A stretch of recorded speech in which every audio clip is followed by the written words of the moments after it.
Womanjeka everyone, Womanjeka meaning welcome. My name is Auntie Julianne and I'm an out of the Wurundjeri Woi-wurrung people, and in recognition of doing my welcome to country, I'd like to pay my respects to my elders past, present, future and any elders that were here today, and I would also like to welcome you all here today. The Wurundjeri Woi-wurrung tribe consists of 3 families, the Nevins, the Terricks and the Wandans, and I'm part of the Nevin family. The 3 families all descend from one woman called Annie Barratt, which makes us one big family. Annie Barratt is the youngest sister of William Barratt, a pioneer for Aboriginal people in the 19th century, fighting for equality and land rights. I'm here today to welcome you all to the land of my ancestors. We call the land within our tribal boundaries our country. The Kulin Nation, Kulin meaning man, is made up of 5 groups. They are the Wurundjeri Woi-wurrung, Boonwurrung, Tanarong, Wathaurong and Dja Dja Wurrung. And to give you an outline of the Wurundjeri country and the area we cover, Wurundjeri country extends from north to the Great Dividing Range, east to Mount Baw Baw, south to the Mooloolik Creek and west to the Werribee River. We cover a diverse range of land from the mountains to the beach and everything in between. Many thousands of years ago, if an Aboriginal person from another tribe wanted to cross our boundary, they would have to sit at the boundary and wait for the Narragadah, which is the headman, or an elder to come past to give permission to cross. Traditional Aboriginal culture was highly territorial, and visitors risked a violent reprisal for crossing a tribal or clan boundary without this permission, and this is how a welcome to country originated in our culture. Traditionally, being welcomed onto country meant you respected Bunjil's law. Bunjil the wedge-tailed eagle is our creator, and Wah the crow is our protector. And as long as you looked after the country, you had access to our waterways and our land resources. And when you enter our country, we ask that you respect our resources, our fauna, flora and water, as they are very special to us. And when you are ready to leave, we ask that you leave it the way you found it.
We have lots of council services that support our community.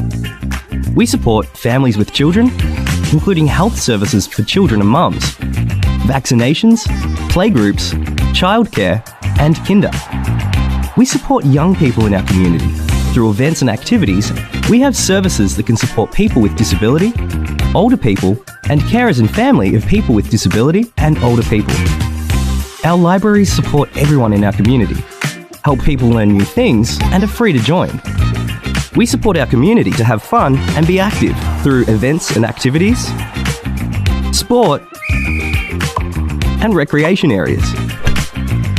We help look after our places and spaces, the environment, and local businesses. We have laws to keep people safe, to make sure buildings are safe, to make sure roads and footpaths are safe, to make sure our places and spaces are safe. We make sure everyone follows the law to keep our community safe and happy. Moonee Valley. It's a great place to live, work, and visit.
Wominjeka everyone, Wominjeka meaning welcome.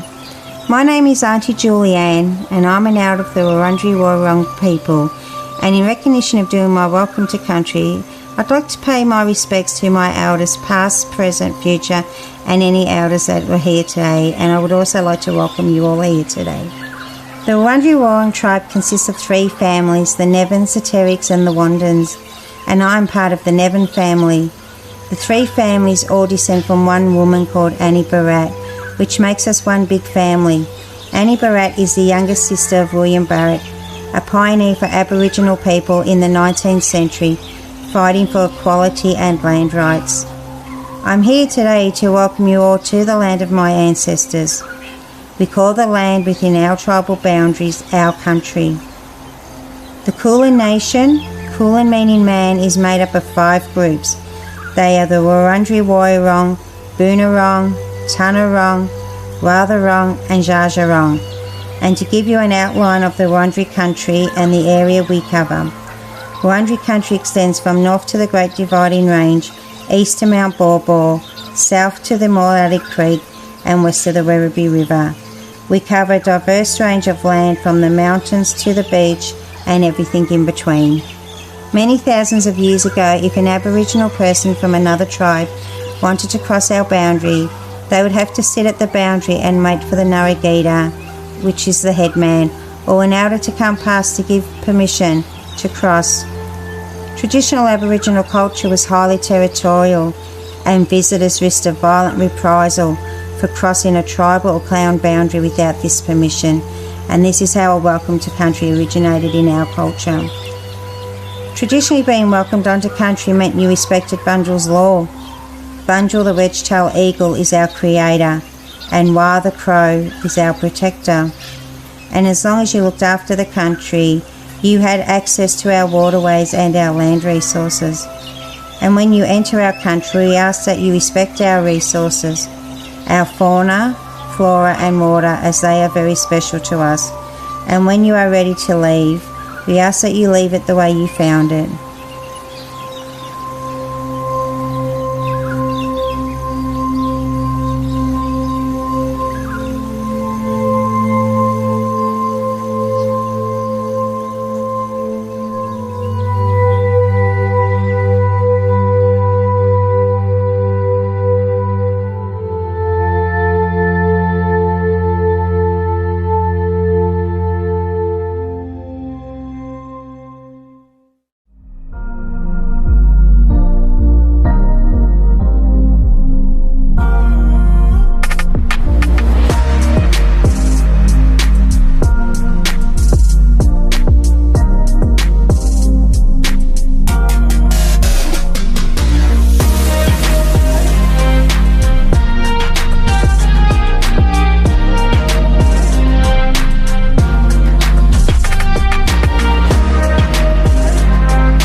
We have lots of council services that support our community.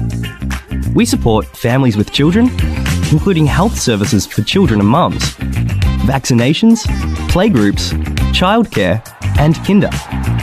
We support young people in our community. Through events and activities, we have services that can support people with disability, older people, and carers and family of people with disability and older people. Our libraries support everyone in our community, help people learn new things, and are free to join. We support our community to have fun and be active through events and activities, sport, and recreation areas. We help look after our places and spaces, the environment, and local businesses. We have laws to keep people safe, to make sure buildings are safe, to make sure roads and footpaths are safe, to make sure our places and spaces are safe. We make sure everyone follows the law to keep our community safe and happy. Moonee Valley. It's a great place to live, work, and visit.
Welcome everyone to the Council meeting on the 29th of June 2026, which I now declare open at 6:42pm. I'd like to warmly welcome members of the public who've joined us tonight, as well as those watching online. As well as being live streamed, the video recording of this meeting will also be available on our website, so attendees in the gallery are advised that your presence may be recorded. I also ask that mobile phones be switched to silent mode during the meeting. A reminder as well that for the public in the gallery that hearing loops are available in the chamber entrance, and as per Governance Rule 75.1, personal video and audio recordings are not permitted. On behalf of Moonee Valley City Council, I respectfully acknowledge the traditional owners of the land, the Wurundjeri Woiwurrung people of the Kulin Nation, and pay respects to their spirits, ancestors, community members and elders past, present and emerging, and we also extend this respect to other Aboriginal and Torres Strait Islander people. Council is committed to working with our broader community to promote reconciliation, awareness and understanding of our shared history and the revival of the Woiwurrung language that was nearly lost through colonisation. As part of this commitment, approval has been given by Wurundjeri Woiwurrung Elder Auntie Gail Smith and language keeper, Auntie Gail Smith, to read our acknowledgement to country in Woiwurrung language. Wangananu nagu Wurundjeri Woiwurrung gulan naganan tuan big wenawat Moonee Valley Dari. Wangananu gaguk nangit bambuth ba yalambu.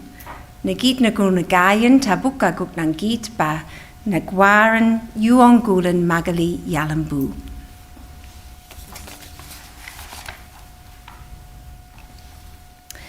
We now move to item 2 on the agenda, which is apologies and leave of absence. And we have all councillors in attendance, so we don't have any apologies, and I don't believe we have any requests for leave of absence tonight either.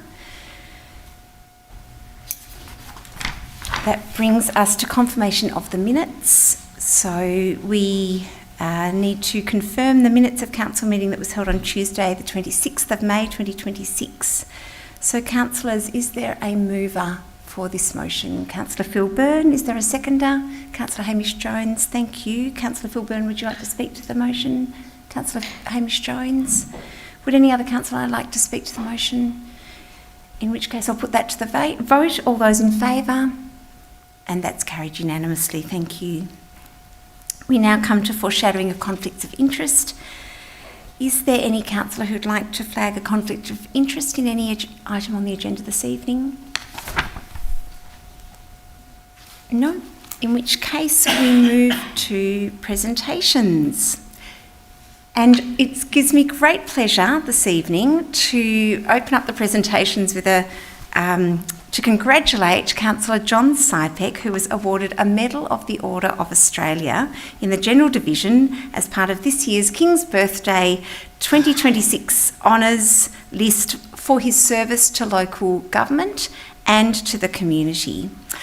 And I think that, I do think that John and I have, we first met when he was on council in 2007, I think, you'd already been on council from 04, and your commitment to council for that over 20 years of service to the Moonee Valley community through your dedication as a councillor is really impressive. I think you must be the longest serving councillor at Moonee Valley City Council, I would imagine. Yes, but while we're Is your mic on? Yes, I am at Moonee Valley, but at Algar, Councillor Hamish and I were told that there was a 90-year-old who was served over 60 years on his council. Well, you have a way to go then, Councillor Sypek. Another couple of decades to go. Well, look, honestly, your commitment to your community is magnificent, and I would like to celebrate that on behalf of all of your colleagues here, Councillor Sypek, present you with a token of your token of your great commitment and the honour that you've received. Oh, thank you. Congratulations. Thank you very much. Actually get so forward, so That's all right. there you go. Thank you very much. We would also like to acknowledge other Moonee Valley residents who also received awards: Mr. Peter Coombs, Mr. David Elliott, Ms. Sylvia Renda, Dr. Pauline Rule, Mr. Clithicard Thomas, and Australian Police medals that were awarded to Detective Senior Sergeant Daniel Travaglini, and we extend our congratulations to all of those recipients. So, yeah. On a sadder note, I did want to acknowledge the sad passing of Melva Harvey. I met Melva not so long ago when I visited her for her 100th birthday with her son Steve in Ascot Vale, and sadly Melva passed away shortly after that, reaching that milestone. So Council would like to extend our sympathy to Stephen as well as the other members of her family and to her friends. Councillors, do we have any other presentations this evening? Councillor Ava Adams. Thanks, Mayor. I've got two presentations, if I may. The first one is for the Women in Business Luncheon. Council's 17th annual Women in Business Luncheon returned on Friday the 5th of June and featured special guest Naomi Simpson OAM and host Anjali Rayo. The event provided a platform for like-minded businesswomen to network over a delicious two-course lunch and drinks at Essendon Fields Hyatt Place. It was lovely to see so many people in attendance, and thank you to our EcoDev team and council team for holding another excellent initiative that has been much loved by former staff, Malcolm, who sadly passed away last year, and so it was really lovely to have the event and remember all the amazing work that he and also former staff member Craig contributed to council and our community. So I'd like to thank attendees for taking part in the great event, including MPs and councillors. My second presentation is on Valley Sounds. The official launch for Valley Sounds took place at the Clocktower Centre on Thursday the 25th of June. The free opening night gig featured local comedian Ben Sorensen in conversation with ARIA award-winning Claire Bowditch. The night also featured DJ Greg Bracey alongside the vintage sounds of CJ Comerford and the Supertones. Council's much-loved live and local music festival, Valley Sounds, features a diverse lineup of artists performing across multiple venues over 2 huge weekends.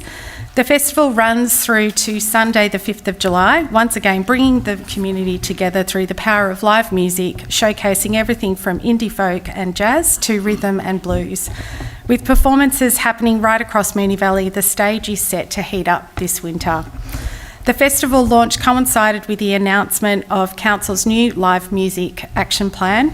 The plan details Council's commitment to creating opportunities for both artists and venue owners to get involved. The Live Music Action Plan was developed as a key component of Moonee Valley City Council's Arts and Culture Strategy, Igniting Creativity in Moonee Valley 23 to 27. We encourage our community to get along to the free Valley Sounds shows happening across the municipality before the festival wraps up on Sunday the 5th of July. Thanks, Mayor. Thanks very much, Councillor Adams. Would any other councillor like to make a presentation? Councillor Samantha Byrne. Thank you, Mayor. I would also like to acknowledge Councillor John Sypek and his OAM. So congratulations, John. I know that you've already had a few words tonight, but as someone who has worked very closely alongside you for the last 10 years, I asked the Mayor, who agreed and said that I could say some words, so thank you for that. I don't know if Australia knew what they were in for in 1968 when a little Johnny Sypek arrived on Australian shores, but I don't know whether OAM was necessarily on the agenda, but it just shows how amazing anyone who comes to this country can be, and which you are. Now, John, you were not originally living in Moonee Valley. However, the lovely Kathy apparently convinced you when you got married to move across to this side of town. And maybe we should be thanking Kathy for your wonderful service to our community. In the time that I've known you, you have been active not only within the local government space, but also a director on the Qantas Super Board, the Bendigo Bank East Keilor Board, and the aged care space. You've also had Multicultural Commissioner of Victoria role in that space too. From a local government point of view, you've been mayor twice, and I think that anyone in East Keilor thinks that you are just always mayor, the way you walk around and are able to speak across 4 languages, and I mean that with the most amount of respect.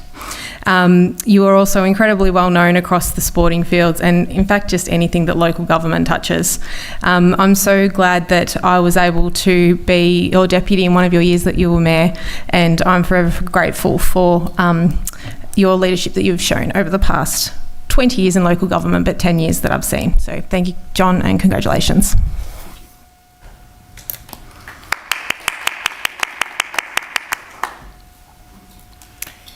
Thank you, Councillor Samantha Byrne. Any other presentations? Councillor Phil Byrne. Thanks, Mayor. I just wanted to just reference the First Nations playable art space that was installed along the Maribyrnong River.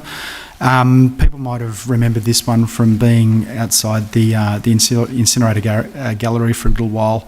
But Trolla Woolway artist Edwina Green's playable public art sculpture, Mother of Pearl, was installed as part of the Reconciliation Week events.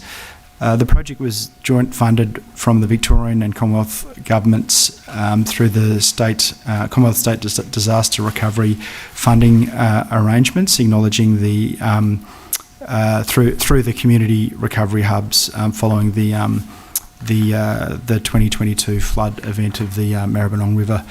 The playable sculpture is a significant work that engages with themes of childhood, play, togetherness and renewal while responding to the cultural and environmental significance of the Maribyrnong River. The abstracted oyster form allows a sculpture to tell the story of health and history of Moonee Valley's lands and waterways, and Council would like to thank members of the public, elders, artist Edwina Green, Wurundjeri Council panellists and fellow councillors for attending this significant launch. And I'd just encourage people to have a look at it when you're along the river and interact with it. You can jump on it, sit on it, have a sleep on it. It's there to be enjoyed next to the boathouse on the river. Thanks, Mayor. Thanks very much, Councillor Phil Byrne. Any further presentations this evening? In which case we'll move to petitions and joint letters. Are there any petitions and joint letters this evening, councillors? No, in which case we move to public question time. We've got 7 public questions this evening. And the first question is from Anthony Lawton, who is with us. Anthony, are you here? I spoke too soon. No, Anthony? In which case I will read Anthony's question. Over the past 10 financial years, 2016 to 17 to 2025-26, publicly available Moonee Valley City Council budget and capital works documents do not identify any standalone capital allocation or defined upgrade project for Canning Street Reserve. Any works appear to have been delivered through broader open space programs such as local parks renewal and general maintenance with no transparent site-specific investment history.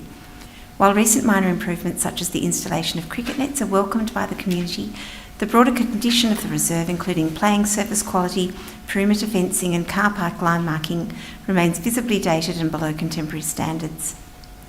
This stands in contrast to recent targeted investment in comparable council reserves, including Overland Reserve and Clifton Park, as well as significant upgrades at Jordan Oval and the ground resurfacing works at Lebanon Reserve. Given this, can Council clarify whether Canning Street Reserve is actively prioritised within its open space asset management and capital renewal program, and if not, what objective criteria have informed its relative position over the past decade? Thank you, Anthony. I refer to the CEO, Helen Swee, to respond. Thank you, Anthony. Susan Mayor, Canning Street Reserve has been identified for funding in the draft 4-year capital works program, including sports field upgrade and sports field lighting to the value of $2.7 million. Thank you. Our next question is from Amanda Oduadi, who is not joining us this evening. Amanda's question reads, Council has stated that the club will receive additional ground time and that affected teams can be accommodated at other grounds. Can Council provide in writing the specific grounds, days, times and hours that will be allocated and confirm those grounds have the capacity to accommodate the additional teams? Further, can Council confirm whether these grounds include suitable pavilion amenities and change rooms for both male and female players, particularly given Essendon Royals has the municipality's largest female football soccer programs? Thank you, Amanda. I refer to the CEO, Helen Swee, to respond. Thank you, Amanda. Through the Mayor, officers have made a commitment to not only allocating fields elsewhere to accommodate teams using the junior field at Ormond Park in future seasons, but also to increase the club's allocation of space overall. The allocation of playing fields is governed by the seasonal sports allocation policy, and the details of what days, times, and size allocated will be discussed with club representatives as part of the allocation process in the lead up to the season. Thank you. Thank you, CEO. The next question is from Adrian Kuzopi, who is not joining us this evening, so I'll read Adrian's question. Did Council hold insurance covering the Ormond Park Pavilion, and has a claim been lodged in relation to the roof collapse? Thank you, Adrian, for your question, and I refer to the CEO, Helen Swee, to respond. Thank you, Adrian. Susan Mayor. Council does hold property insurance covering the Ormond Park Pavilion. However, the policy does not cover damage caused by termite infestation. Thank you. I'm just going to pause for 1 second.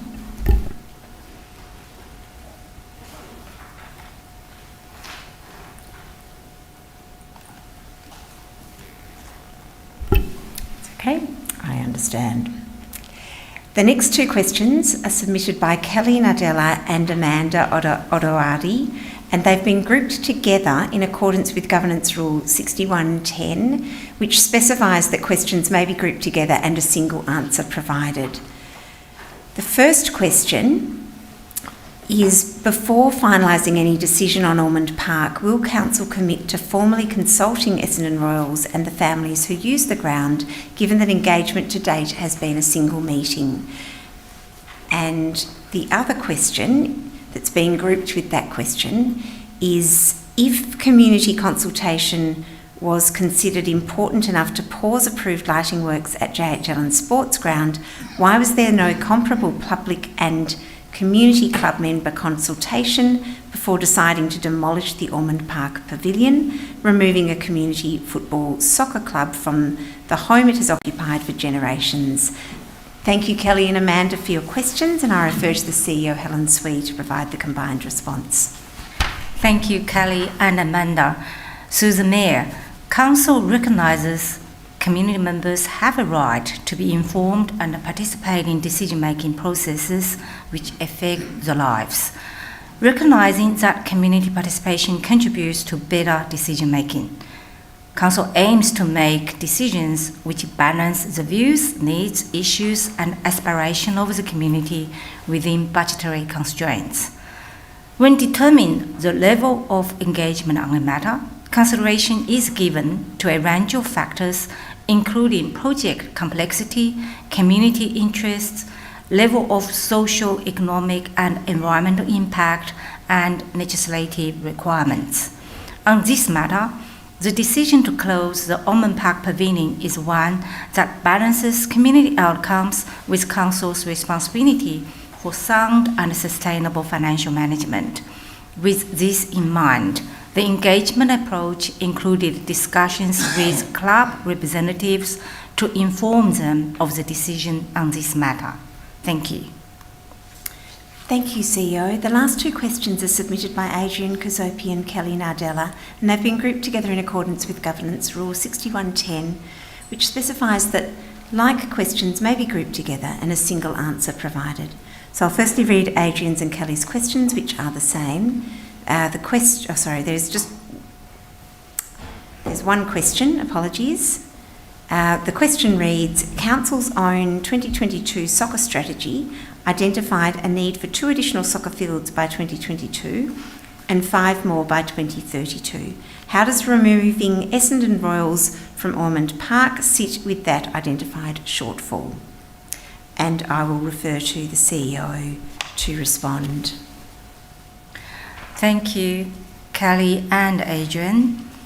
Susan Mayor, the Moolee Valley Soccer Strategy identified a shortfall in soccer facilities and provided a series of opportunities for the council to maximise its soccer network, including ways to increase the capacity at existing sites. The strategy also noted the option to discontinue formal soccer use at Ormond Park once additional space was made available elsewhere. Since the soccer strategy was endorsed by the council, the Essendon Royals have been allocated additional space at multiple other facilities to accommodate its training and match requirements. While the playing field at Ormond Park is well utilised, it is a single junior-only soccer field. This field represents only approximately 3% of Moonee Valley's overall soccer facility network. There are lighting projects currently underway at Fairbairn Park and George Allen, which will unlock an additional 3 full-size fields to accommodate the training requirements of several clubs. Thank you. Thank you, CEO. That brings us to the end of our public question time. Thank you to all those who've submitted questions this evening. That brings us to reports from delegates. Are there any reports from delegates from councillors? No? And so that brings us to our reports proper for the evening. And our first report is item 9.1, MV/112/2026 at 382 to 384 Mount Alexander Road, Travancore. Now, councillors, the officer's recommendation is shown on the screen. Is there a motion? Councillor Fran Cosgriff. Can I move the officer's recommendation? There was a spelling error before, so I'm just trying to pick up if it's on the screen or if it... It is there now, yeah. The correct version is there on the screen. Okay, well, I'll move the officer's recommendation on the screen. Thank you. I think it needs to be, sorry, Councillor Cosgriff, because there's a slight amendment to the officer's recommendation. If you might just be able to read the motion in full, I think we're probably covered. That Council resolves to issue a notice of decision to grant a permit in relation to planning permit application number MV/112/2026 at 382 to 384 Mount Alexander Road, Travancore, brackets Lot 1 on plan of subdivision 919780W, for the construction of a building in a design and development overlay, brackets DDO3, and alteration of access to road in a transport zone 2 in accordance with the conditions in attachment 1, with the additions of the word within, between the words combined, and the in condition 1A. Thank you, Councillor Fran Cosgriff. Is there a seconder for that motion? Councillor Phil Byrne, would you like to speak to the motion, Councillor Cosgriff? Just briefly, so this is a planning application for a 4-storey building on Mount Alexander Road in Travancore, quite near the tram depot. The intended use is for shops at the ground floor and office space on top. The one thing that sort of stood out is that there was no parking provided on site, which is always tricky, but I think given the location of the site and the intended use, that it's got good access to public transport and active transport. And so on balance, I'm happy to support the officer's recommendation to grant a notice of decision with conditions. Thank you, Councillor Fran Cosgriff. Councillor Phil Byrne, would you like to speak to the motion? Thanks, Mayor. Just briefly, this is a small site of around 435 square metres down near the tram depot. It does introduce a newish, obviously introduces a new building and sort of built form to that part of the world. Interestingly, we have no sensitive uses abutting the site directly, although the laneway to the rear of the site is pretty much just a standard width laneway, and the residences there are reasonably close. But nonetheless, the officers have reviewed the application. It does comply with the planning scheme. There is an increase in the preferred height for this part of Mount Alexander Road, but as the officers have discussed in the report, that is considered acceptable in the context of the site and the building's architectural merit as well. The concerns raised against from the objectors related to the height that I just mentioned, and some of the car parking, waste management and amenity impacts that are all managed and considered appropriate under the planning scheme by officers. So I'd support the officers' recommendation. Thanks, Mayor. Thank you very much, Councillor Philburn. Would any other councillor like to speak to the motion?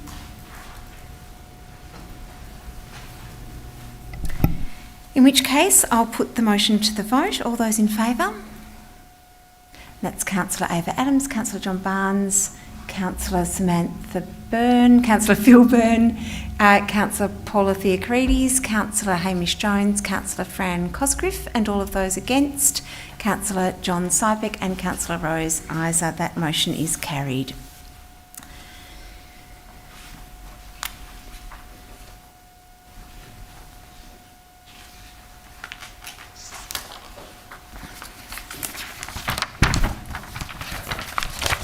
Brings us to the second report for this evening, which is the adoption of the annual plan 2026-27. Councillors, the officer's recommendation is not yet on the screen. The officer's recommendation is on the screen. Is there a motion? Councillor Phil Byrne. Thanks, Mayor. I'd like to move an amendment to the officer's recommendation, and the amendment is that Council resolves to adopt the annual plan 2026-27, attachment 1, subject to the following. Paragraph A, and that is change initiative 10.1.1 to read: facilitate community use of electric vehicles through the continued rollout of public electric vehicle charging facilities across Moonee Valley, including through existing partnerships. Full stop. Continue to monitor relevant electric vehicle charging trials, developments and opportunities, including curbside charging options in areas where off-street parking is limited, and bring a report to Council as soon as practicable on delivery options, funding requirements and other relevant considerations, including an implementation schedule for curbside electric vehicle charging. Full stop. Paragraph B, at strategy 10.1, include an additional dot for years 2027-28 and 2028-29. Full stop.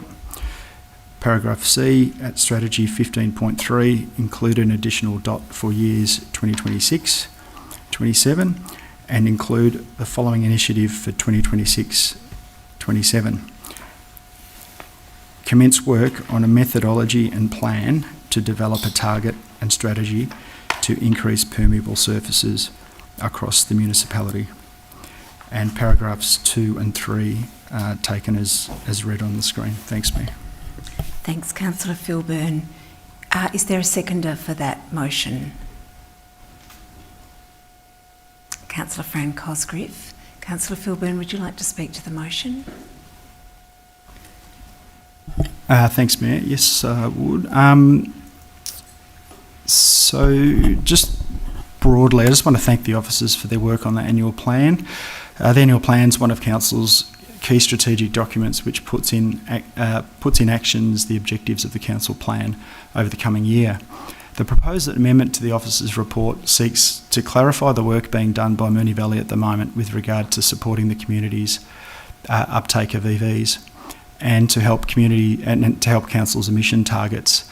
This work being the installation of EV chargers on council land, such as Flemington Hub, and the investigation and monitoring of various curbside charging options, such as the pole-mounted resident-supplied power to on-street spaces and so forth. The amendment also seeks to acknowledge the growing urgency around providing charging options. It does this for three main reasons. Firstly, in Australia, battery electric vehicles accounted for almost 20% of all new vehicle sales in May 2026, up from 14.6% in March and 16.4% in April this year, which demonstrates the rapid acceleration of EV uptake in Australia. Secondly, the lack of chargers is a barrier to uptake. Councillors were recently advised of the recently tabled Victorian Legislative Council Economy and Infrastructure Committee's electricity supply for electric vehicles, in which Council put a submission into. The committee found that strategically located and affordable charging infrastructure is critical to building consumer confidence and accelerating EV uptake. It concluded that the current rollout of EV charging infrastructure is restricting consumer confidence and contributing to a slower uptake in Victoria.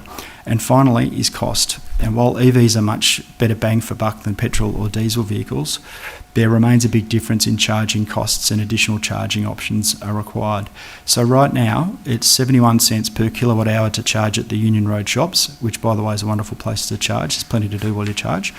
30 cents per kilowatt to charge off your own power at home, and that will reduce to 0 cents if you charge with your own power using solar. And shortly from October this year, due to the state government's Victorian Midday Power Saver, which comes into effect 11 to 2 p.m, you'll also be paying 0 cents to charge. So it's hard to beat zero for a price, and our community will continue to expect council's support to facilitate charging at home. Ultimately, this is ensuring we don't slip behind our neighbouring councils with implementing options for curbside charging.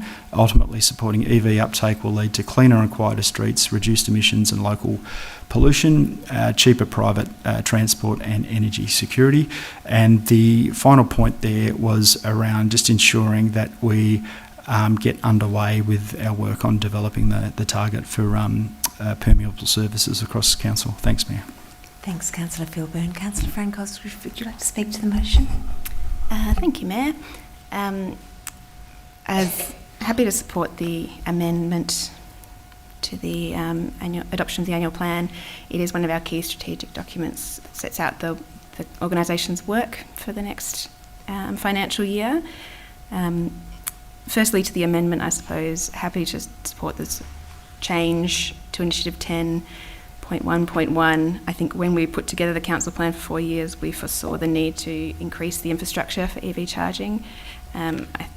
I certainly didn't foresee some of the global market changes that would exacerbate the demand for EVs. And of course, it's something we want to do for the environment anyway. So happy to see that be strengthened. To the plan the annual plan more broadly, it's a really thank you to officers, as always, for putting it together. And it's a really big year ahead. So thank you in advance for the work that will be done. I think we've got 44 initiatives this year. And two I was really excited about is the rollout of the Better Moves Around Schools project in Niddrie and Essendon, which is to enhance the safety of young people on our roads and around our schools, so they're getting to and from.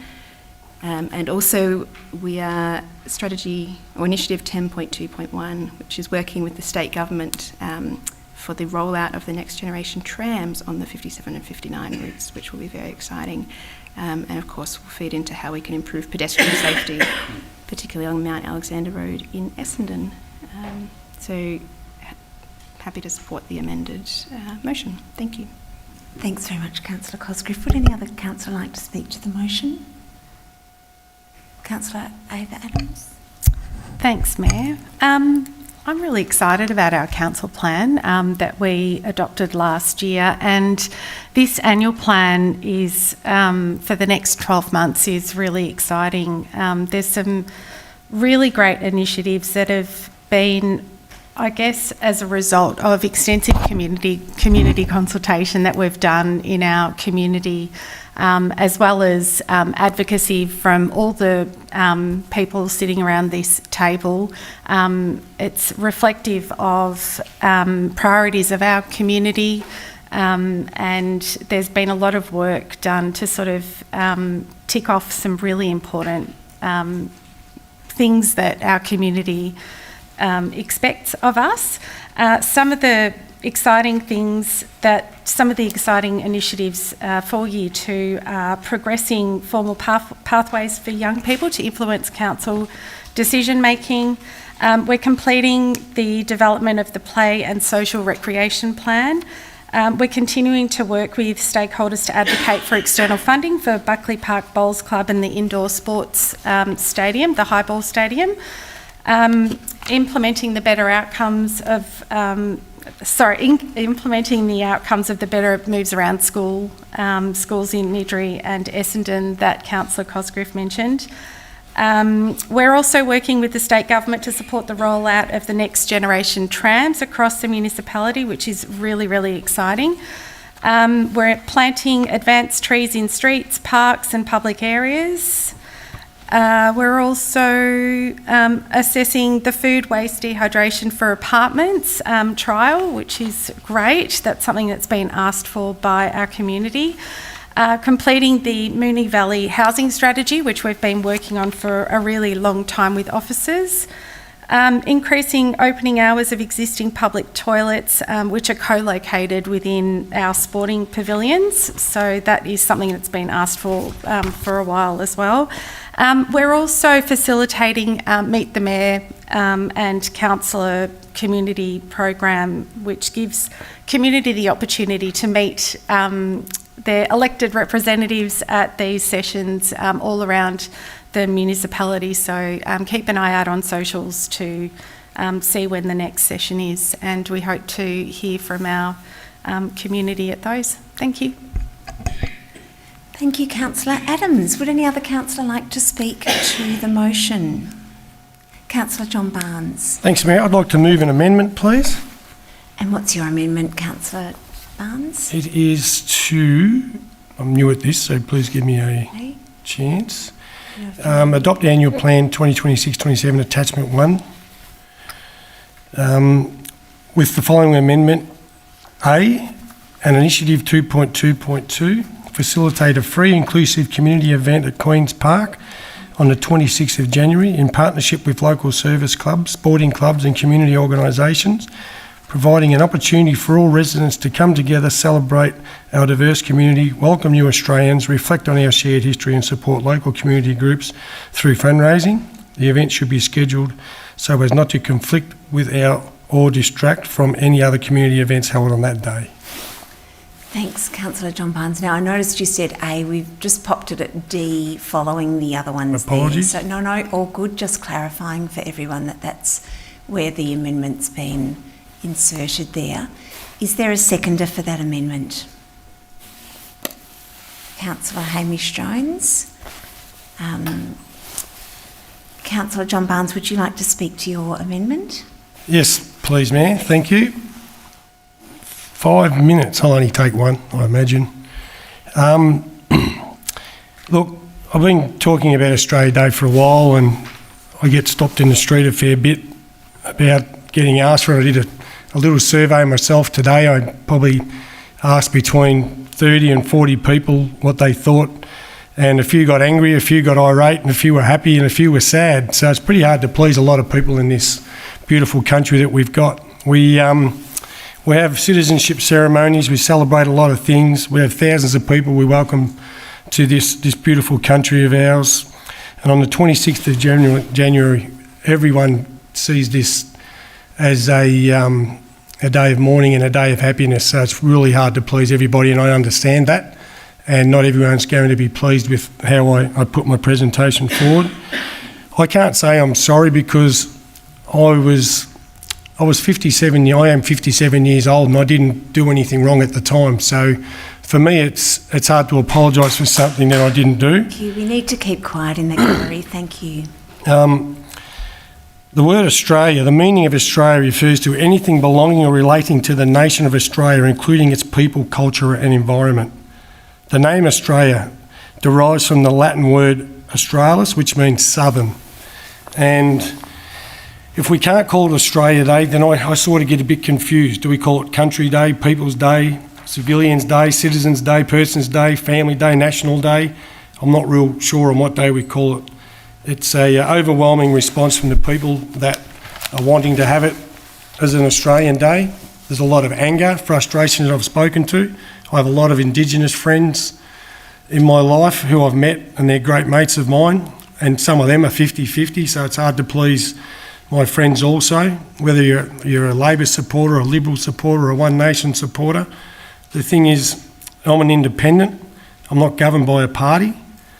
My constituents would like to have a celebration day of Australia Day, and I'm proud to be an Australian. I think a lot of us are. I was born in Australia, and if anything comes of tonight, then I would love to celebrate Australia Day on the 26th of January. Thank you, Mayor. Thanks, Councillor Barnes. Councillor Jones, would you like to speak to the motion? Thank you, Mayor. Just briefly, I think that the annual plan tells the community what we're actually going to do. It's the one of the documents that, as councillors, we should be held accountable against. It's very easy to adopt a long-term vision, but it's these annual plans. We're just speaking to the amendment at the moment. I am going to get to the amendment very quickly. I promise that this is okay. Relevant. I support the amendment because it one of the most important roles of local government is bringing people together, creating opportunities for people to come together. I think this amendment works because it doesn't tell people how they should feel about the 26th of January. It recognises that different members of the community experience the day differently. The amendment is specifically worded so that it doesn't create conflicting events. It specifically says the event should be scheduled so as not to conflict with or detract from any other community events held on that day. It provides an opportunity to celebrate our diverse community, whether that's welcoming new Australians or members of our current community that are already looking for somewhere to come together at a community event. I think that's a practical and respectful approach. It also, as the amendment says, gives the opportunity for our local sporting groups, community groups, anyone that wants to participate to have the opportunity to participate and potentially fundraise on that day as well. Thank you. Thanks, Councillor Jones. Would any other councillor like to speak just to the amendment at the moment? Councillor Phil, oh, sorry, I didn't see who put their hand up first. You go, Councillor Samantha Byrne. Sorry. It's still very difficult to see in peripheral vision there. Apologies. Thank you, Mayor. Under the Model Councillor Code of Conduct, we are required to represent the interests of the municipal community by considering and being responsive to the diversity of interests and needs of the municipal community. And I find the January 26 debate is a challenging one, and I think a lot of councils around Australia do find that. And I think that it's really important for us as a council to adapt with the times. I was on council back when we implemented the healing ceremony, and we did so because some inner city councils at the time decided that they didn't want to hold citizenship ceremonies on Australia Day. And what we tried to do to ensure that we were inclusive for the whole community was to have our citizenship ceremonies in the morning and then hold a healing ceremony in the evening. And that seemed to work quite well. But as time has gone on, there's obviously been lots of debate about this over many years. The sound for and the ask for some sort of I suppose, celebration for Australia Day has been becoming louder and louder and louder. And I think that for us to be able to represent the whole community I think that we have to take this seriously, and it's a responsible thing for council to do. I am really glad, Councillor Barnes, that you put in that last line that the event should be scheduled so as to not conflict with or detract from any other community events held on that day, because I do know that healing ceremony is really important for some people within the community, and I think that we also have a very big responsibility to not cause offence. So I feel like this is a balanced approach, thanks for putting forward. Thanks, Councillor Samantha Byrne. Would any other councillor like to speak to the motion? To the amendment, I apologise. Councillor Phil Byrne. Thanks, Mayor. This is a motion that proposes a change to the annual plan. The annual plan gives gives effect to the council plan in terms of specific tangible actions. Page 3 of the council plan has our statement of commitment, and this motion runs 100% against that statement of commitment. So on that basis alone, without getting into any sort of further debate, which I'd love to have one day maybe, can't support the proposed amendment. Thanks, Mayor. Thanks, Councillor Phil Byrne. Would any other councillor like to speak to the motion? Sorry, the amendment. Councillor Sypek. Thank you, Mayor. I wasn't going to speak on it, but Councillor Barnes did say something, and it sort of triggered something in me. As Samantha Byrne said, I came out here in 1968, and I was born overseas, and I've lived here a very, very long time, and I've spoken to a lot of people who have been overseas. And the majority of people, including myself, we think of ourselves as Australians. And I want to celebrate that. I want to celebrate being an Australian. And if we have to get there somehow, I don't care how we get there, but I'm pretty sure myself and the majority of people that were born overseas, who have lived here a very long time, who want to be Australian, they want to celebrate that. They want to celebrate being Australian. Because when I go overseas, people like to talk to Australians. People like to be around Australians. Have a look at the World Cup. Excuse me. When Australians are over there, we have a very, very good nature. We have a very good reputation. Sorry, I've got a little bit of a recovering from a cold. But like I said, I want to be an Australian. I want to have a day where I can say I'm an Australian. Thank you, Mayor. Thanks, Councillor John Sypek. Now, there was some dissent to the amendment, so... would any other councillor like to speak? I do apologise. Councillor Fran Cosgriff. Thank you, Mayor. Apologies. I won't be supporting this amendment to the proposed motion. I'm not against the idea of being able to celebrate Australia on a day together, but to my colleagues' points about how we get there, I hope that it's with our First Nations people who have the oldest continuing culture on Earth, and that we should be very proud to be part of that as well. I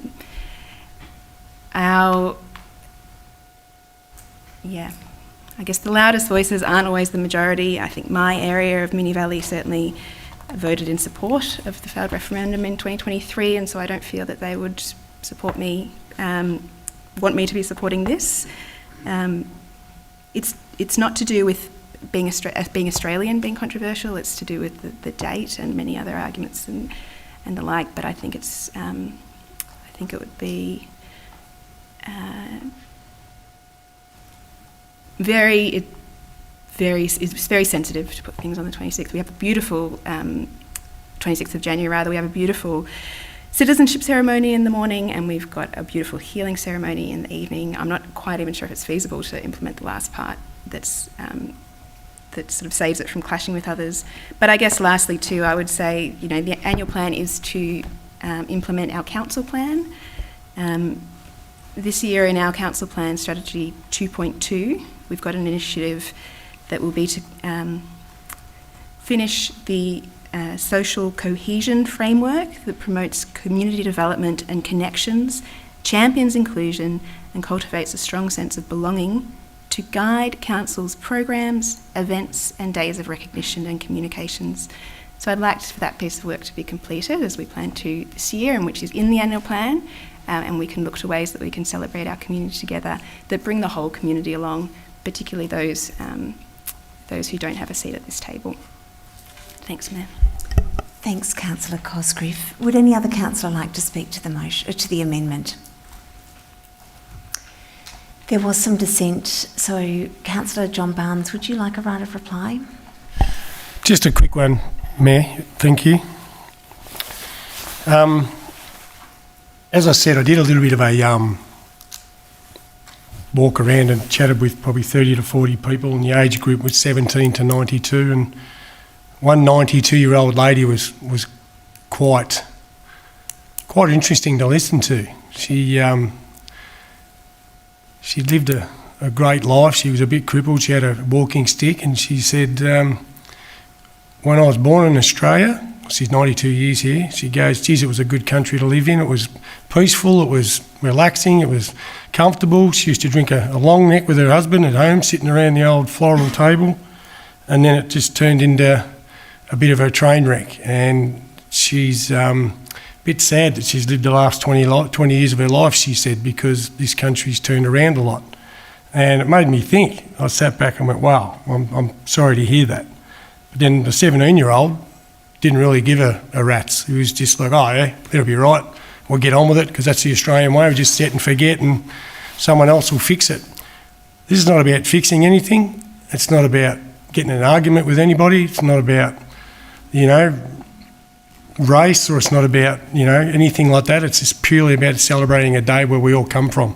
This weekend, I'm fortunate enough, I'm going to be sitting in one of my Italian mates' backyards, and I'm going to be making sausages and salamis. And if I get the chance to bring some in, Mayor, I'll bring him in a couple of weeks' time. I think it takes 6 weeks, Councillor Sypek. And hopefully I'll get to make my own, and we'll see how we go. But to me, that's Australia Day, mixing with all your mates, whatever race, nationality, colour, size. And that to me is how it brings it all together. Have a beer and a sausage and get it on and talk to your mate and your neighbour. Thank you. Thanks, Councillor John Barnes. I will put the amendment to the vote. All those in favour? That's Councillor John Barnes, Councillor Samantha Byrne, Councillor John Sypek and Councillor Hamish Jones. All those against? It's Councillor Ava Adams, Councillor Phil Byrne, Councillor Fran Cosgriff, Councillor Paula Theocharides and Councillor Rose Isa. So that amendment is lost. So that returns us to the amended motion that was moved by Councillor Phil Byrne, and Councillor Phil Byrne and Councillor Fran Cosgriff had spoken to that. Councillor John Barnes, you have the call if you wish to add any further words to the substantive motion. No, thank you, Mayor. So I'll just ask if anyone else would like to speak to the motion that's on the screen.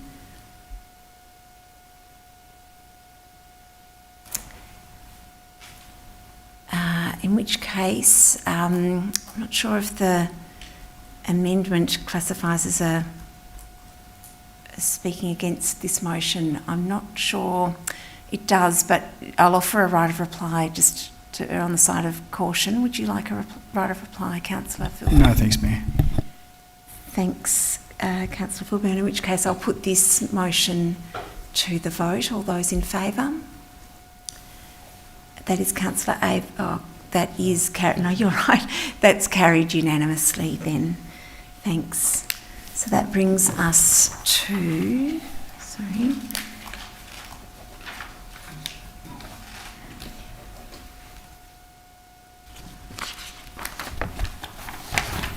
brings us to 9.3, which is the adoption of the budget 2026-27 and 4-year capital works program 2026-27 to 2029-30. Do we have a motion? Councillor Phil Byrne. Thanks, Mayor. I'd like to move an alternative to the motion, which is an amendment to the officer's recommendation that Council resolves to adopt the budget 2026-27 brackets incorporating the 4-year budget brackets attachment 1 and the 4-year capital works program 2026-27 2029-30 brackets attachment 2 in accordance with section 94 of the Local Government Act 2020 with the following changes to the budget 2026/27 as follows. Paragraph I, include $60,000 for Moonee Valley Legal Service in response to submission 13 for the following reasons. The Moonee Valley Legal Service is a unique and important provider of free legal assistance for Moonee Valley's most disadvantaged community members in times of economic stress.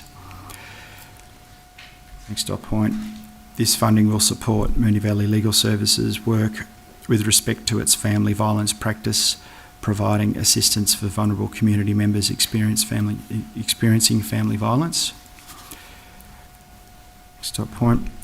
This funding may address one or more of the following priorities identified in MV 2040 and the Council Plan, including a city that embraces diversity, supporting equity and social justice for all, brackets F2, a city that delivers inclusive, affordable and responsive services for people of all ages, brackets F3, contribute to the prevention of gender-based violence and family violence by addressing root causes and connecting community with early intervention, response and recovery initiatives, brackets F4. Next dot point. This funding may assist Council in the fulfilment of Annual Plan Initiative 4.2.1, noting other organisations may also assist in the fulfilment of this initiative. Next dot point. The Moonee Valley Legal Service has received short-term grant funding from Council in the past and is seeking more reliable financial support to deliver effective legal assistance to people in need. Next dot point. The Moonee Valley Legal Service reports that urgent financial support is essential to continue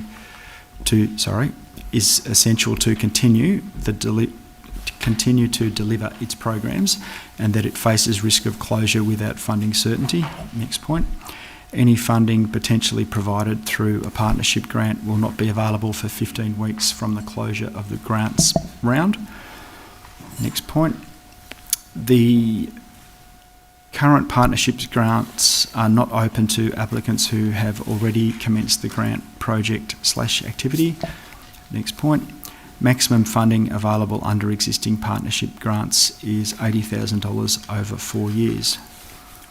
Paragraph 2. The inclusion of $20,000 for the Moonee Valley Toy Library in response to submission 20 to increase annual funding for 2026-27 to $40,000 for the following reasons. The Moonee Valley Toy Library provides a unique service to families in the Moonee Valley community, supporting families under economic stress and reducing waste through the sharing and reuse of children's toys. Next point.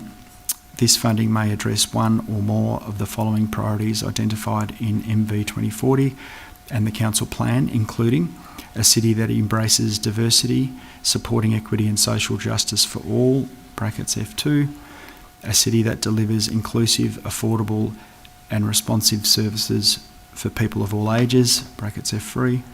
New point. Without additional funding, the Moonee Valley Toy Library reports that it is at risk of closure. Next point. Any funding potentially provided through a partnership grant will not be available for 15 weeks from the closure of the grants round. Next point.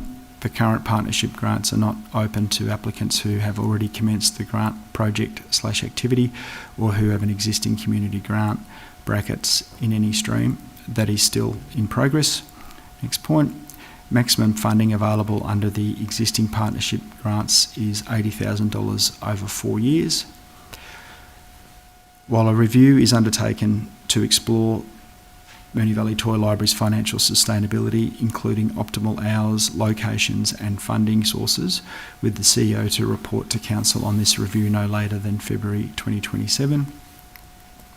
And paragraph 3, request the CEO to defer the partnership grants for July 2026 until the second round of grants for 2026-27, brackets, pending review of the grants policy per Council Motion 2025/129, including review of partnership grants, brackets, and bring a report to Council as soon as practicable, outlining options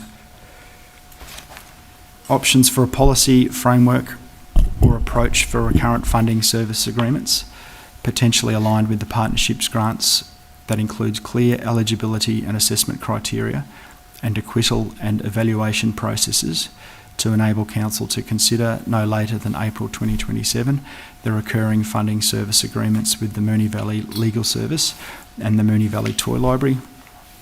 Paragraph 4. Ensure that $120,000 is included for the Cliff Ellison Reserve Improvement Project, is allocated towards concept level investigation, design options, and a cost estimate for the improvement of the car park to inform a future capital works allocation for reconstruction and associated works. As part of this process, officers may also consider whether minor interim surface treatment or dust mitigation works are practical and might assist before reconstruction of the car park is possible. This is in response to submissions 6, 8, 9, 10, 11, 15, 16, 17, 18 and 19. Paragraph 5. The inclusion of $700,000 from the infrastructure reserve allocated for the improvement of cyclist safety to support the promotion and infrastructure of active transport as referred to in Council Motion 2026/26, brackets, draft budget 2026/27, brackets, to be determined through a report to Council. And paragraph 6, request the CEO bring a report to Council as soon as practicable, advising on the effectiveness and feasibility of actions identified in the document titled Emergency Cycling Infrastructure for Moonee Valley, emailed to Council officers on the 12th of May 2026, but not submitted to the budget submission process, including but not limited to... Councillor Byrne, I'm just going to stop for a moment because some of the numbering has been altered between the draft submitted and what's on the screen, and I'm just going to adjourn the meeting for a moment just to check that that doesn't make any significant difference to the way the motion's read. So if it's okay with everyone, we might just adjourn for 3 minutes. I just need to check that with governance to make sure we don't need to read the whole motion again. Yes, it does.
Apologies for that short break, just checking that the words that Councillor Philburn is reading are all correct. Councillor Philburn, would you like to continue?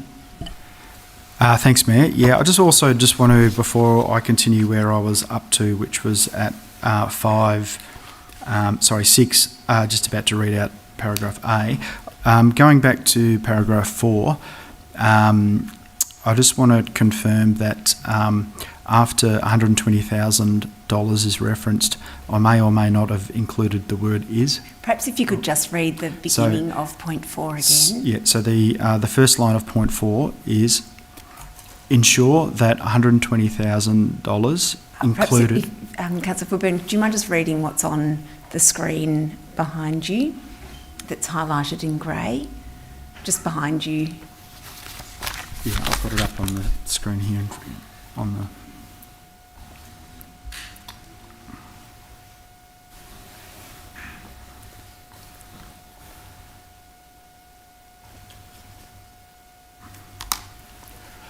Okay, so that's point 4. Ensure that the $120,000 included for the Cliff Ellison Reserve. Terrific, thank you. And let's resume from where you paused. And then resuming Thank you. from paragraph 6, 6A I was about to read out. So paragraph A, directional signage for cyclists to identify... If you could perhaps start at the big top of paragraph 6. Paragraph 6, request that the CEO bring a report to Council as soon as practicable, advising on the effectiveness and feasibility of actions identified in a document titled Emergency Cycling Infrastructure for Moonee Valley, emailed to Council officers on the 12th of May 2026, but not submitted to the budget submission process, including, but not limited to, paragraph A, directional signage for cyclists to identify a preferred safe route. It should probably be safe route from Racecourse Road to Moonee Ponds Junction. Paragraph B, implementation of 30 km/h zones in Flemington, brackets including Pinoak Crescent, brackets in line with Council Resolution March 2025 and consistent with the revised Department of Transport and Planning speed zoning policy, brackets 2025. Paragraph C, design of protected bike paths on Pinoak Crescent, Flemington, the Crescent, Ascot Vale and Moore Street, Ascot Vale, with design of any associated modal filters or proposed changes to traffic flow. Paragraph D, advocacy for connection between Queen's Avenue, Ascot Vale and Middle Street, Ascot Vale. Paragraph E, design of better pedestrian crossings at Chaucer Street, Moonee Ponds, brackets on Moore Street, brackets with potential for modal filter. Paragraph F, improvements to Eastwood Street, Kensington and Racecourse Road intersection. And paragraph G, advocacy for faster signal activation at the new pedestrian crossing across Maribyrnong Road at Moore Street, Moonee Ponds. And H, investigation, consultation, identification and the implementation of any actions, brackets, such as 30k speed zones, modal filters and directional signage, brackets, to support safe and direct east-west cycling links that, first dot point, connects the footbridge over the Maribyrnong River at Riverside, Newsom Street and the shared paths by the Maribyrnong River to Moonee Ponds Creek Trail, brackets, potentially via Union Road, the rail underpass at the Crescent and Bloomfield Road, Ascot Vale, and Mount Alexander Road to Travancore, brackets, and, next dot point, connects the Maribyrnong River to the Moonee Ponds Activity Centre via Holmes Road and Dean Street to link to the planned shared path at the Moonee Valley Racecourse redevelopment and Marybeck's protected bike lanes on Dawson Street, West Brunswick. Paragraph 7, include $100,000 for the detailed design of a bespoke playground at FJ Davies Reserve, brackets Centreway, in accordance with the FJ Davies Reserve Landscape Concept Plan 2025 adopted in May 2025. Council Motion 2025/59, with $700,000 for construction in 2027-28, referred to in the 4-year Capital Works program. Paragraph 8, include $200,000 from the infrastructure reserve for improvements to amenity at Queen's Park swimming pool in accordance with minute number Council Motion 2026/48 and the information provided to councillors. Paragraph 9, include $50,000 to put towards any implementation of recommended options for residential curbside EV charging in Moonee Valley, subject to future decisions of council, to assist in the fulfilment of Annual Plan Initiative 10.1.1. And paragraph 10, request the CEO bring a report to council as soon as practicable on options for residential curbside EV charging in Moonee Valley, following continued monitoring of trials at other municipalities. Paragraph 11, request the CEO bring a report to council by October 2026 with options. Sorry.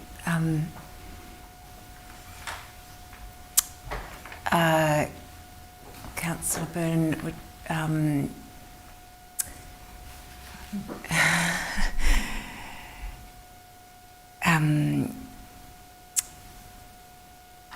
This was one, thanks, Councillor Sandburn. So you've read that one and that one, and they need. I've got up to these yet, have I? I think that's what you're calling. Yeah. Just about to now.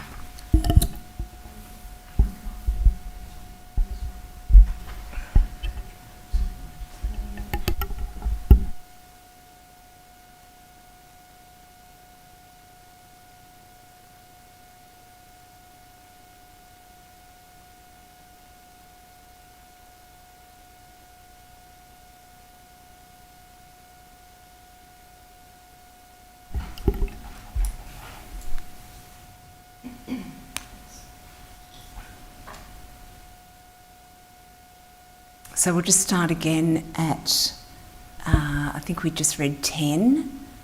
So we'll start again at 11. Thanks, Mayor. And 10.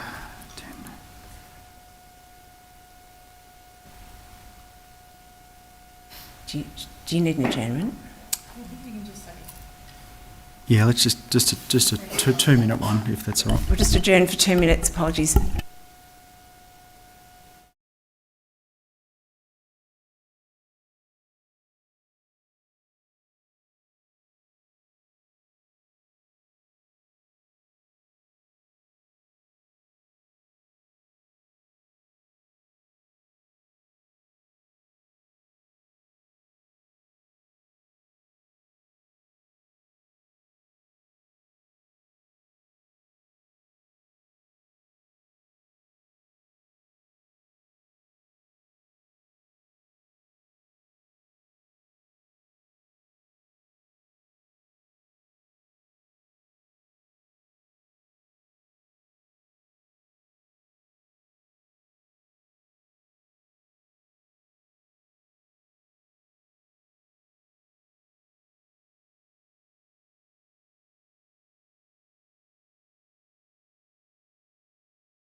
Thank you, everyone. It's a long motion and we're just making sure we get it absolutely correct. Thank you, Phil Byrne, if you could continue.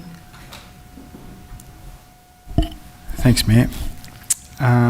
Paragraph 11, ensure the upgrade of existing tennis courts to multi-purpose courts at Boeing Reserve must include line marking and facilities that caters for informal tennis and netball training and play. Paragraph 12, request the CEO bring a report to Council by September 2026 to consider the design and consultation process for the all-new access playground at Victory Park, Ascot Vale. Paragraph B, changes to the 4-year Capital Works Program 2026-27 to 2029-30.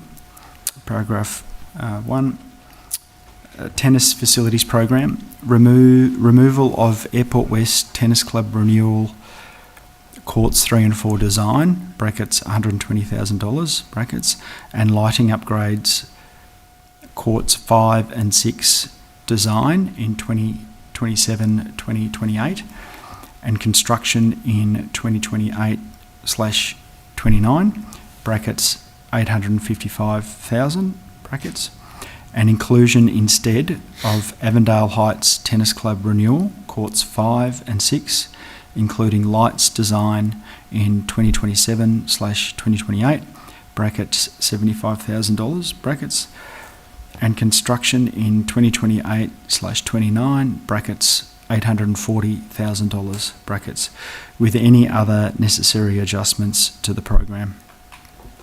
Paragraph 2, sporting infrastructure. Note the in-principle financial commitment, confidential minute number, Council Motion 2026/39, and request the CEO to bring a report to the July Council meeting to consider this matter in full. Paragraph 3, FJ Davies Reserve, brackets Centreway, include $700,000 from the Infrastructure Reserve 2027/28 for the construction of a bespoke playground. Paragraph 4, request the CEO to update Council on the following matters as soon as practicable in a way that is feasible to enable these projects to be considered for inclusion in upcoming budget cycles within the Capital Works Program from 2027/28 to 2029/30. Point 1. Drainage works to appropriately address issues identified through the flood mapping undertaken by Melbourne Water. Next dot point, $1.3 million for Cliff Ellison Reserve Car Park. Next dot point, $500,000 for the car park adjacent to the SES building in Aberfeldy. Next dot point, $400,000 for half courts at Bradshaw Street Reserve and LT Thompson Reserve, pending the play and recreation plan due for completion in 2026/27. Next dot point, further consideration of an additional tennis court at the Keilor East Tennis Club. And final dot point, under 4, additional funding for better moves around schools. Paragraph 2, taken as read. Paragraph 3, amended to read, to insist Council in managing the net asset renewal gap, authorise the Chief Executive Officer to expedite and reprioritise adopted projects within adopted renewal programs in the 4-year Capital Works Program in lieu of projects that cannot be delivered, with any changes to be reported retrospectively through quarterly Capital Works Program reports, and all actions to be undertaken in accordance with the existing delegations under Section 5, brackets S5, which remain unchanged and in full effect. And paragraphs 4, 5, 6, 7, 8 and 9 taken as read. Thanks, Mayor. Thank you for that massive effort, and thank you to everyone's forbearance while we just made sure that everything was correct. I might just check with governance and officers to make sure that there are no queries about what's been read. Councillor Samantha Byrne. Can I ask a point of clarification now? Just from Is it about the wording of the motion? Just, yeah, if from page 49 to 54, if anything was changed from what we have here, could we just have that clarified? I don't need it all reread. Just, I know that there was one point that was struck out. Well, any other changes? Anything that wasn't moved remains confidential. So, or I guess they were on the screen, weren't they? There were some changes made on the screen, but I think I don't know that I could give you a comprehensive list of all the changes that were made. They were made as we went through the motion. I would hesitate to try to give you a list, Councillor Byrne. I would miss things, I think. Well, we've got in that case, can we have an adjournment? Because we'll need to know what we're voting on. Well, we're voting on the motion that's in front, and it was read, and as we went, things were removed when they weren't read out. I think if we need an adjournment before the vote, that's fine, but let's speak to the motion. It's on the screen, and so people can have a look at what the motion is, and we can perhaps have an adjournment before voting if you need to.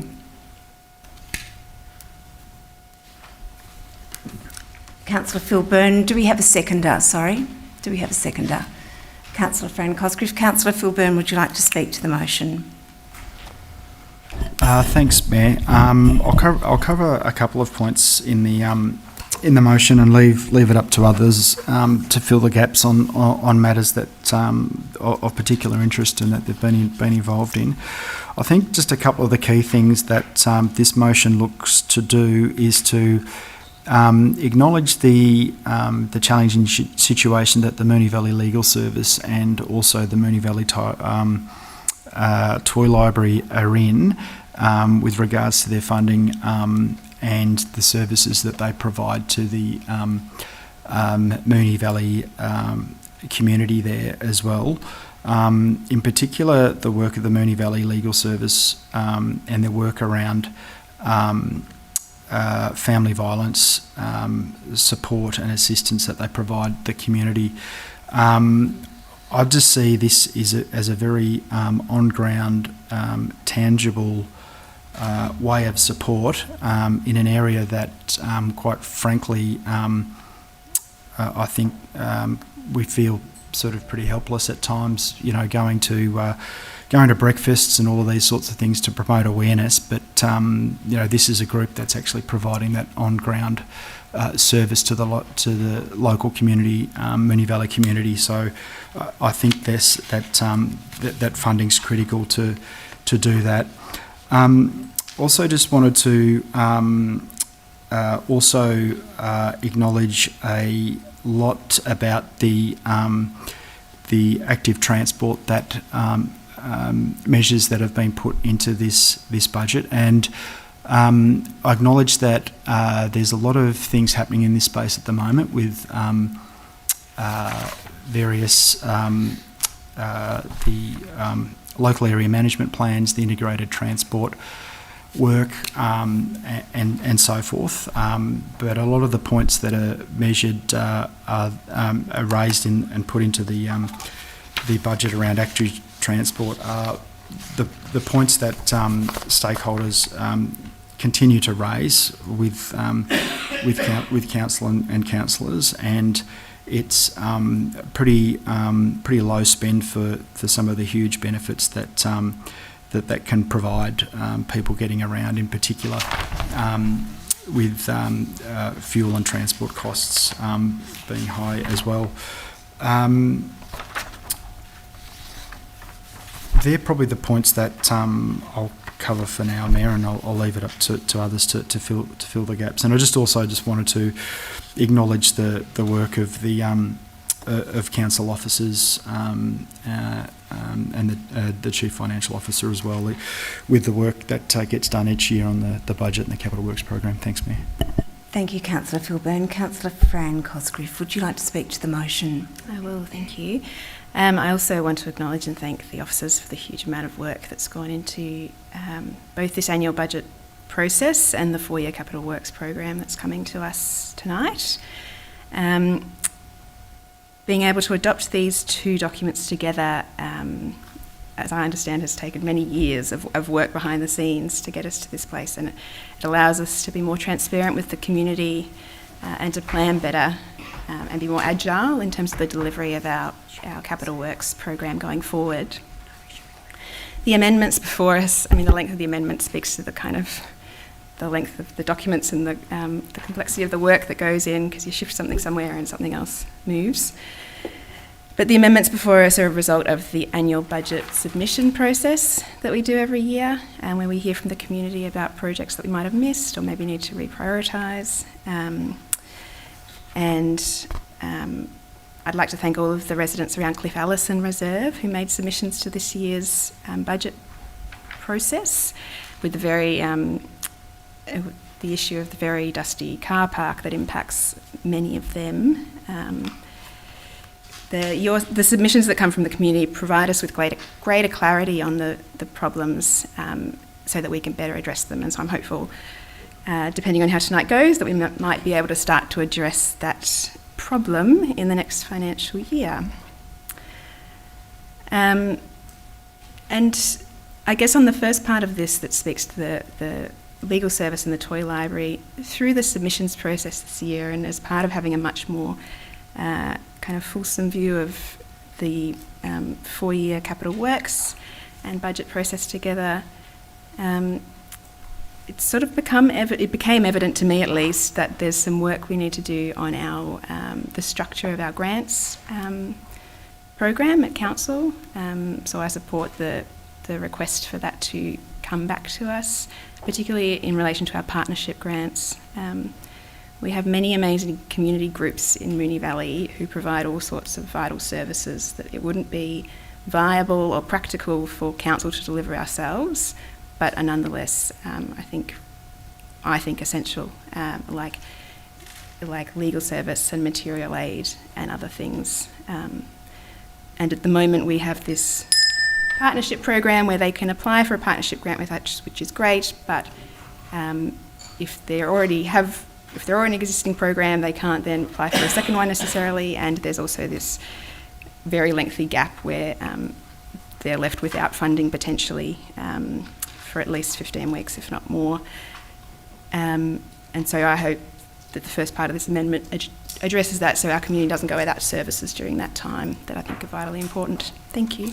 Thanks, Councillor Cosgriff. Would anyone else like to speak to the motion? Councillor Theocharides?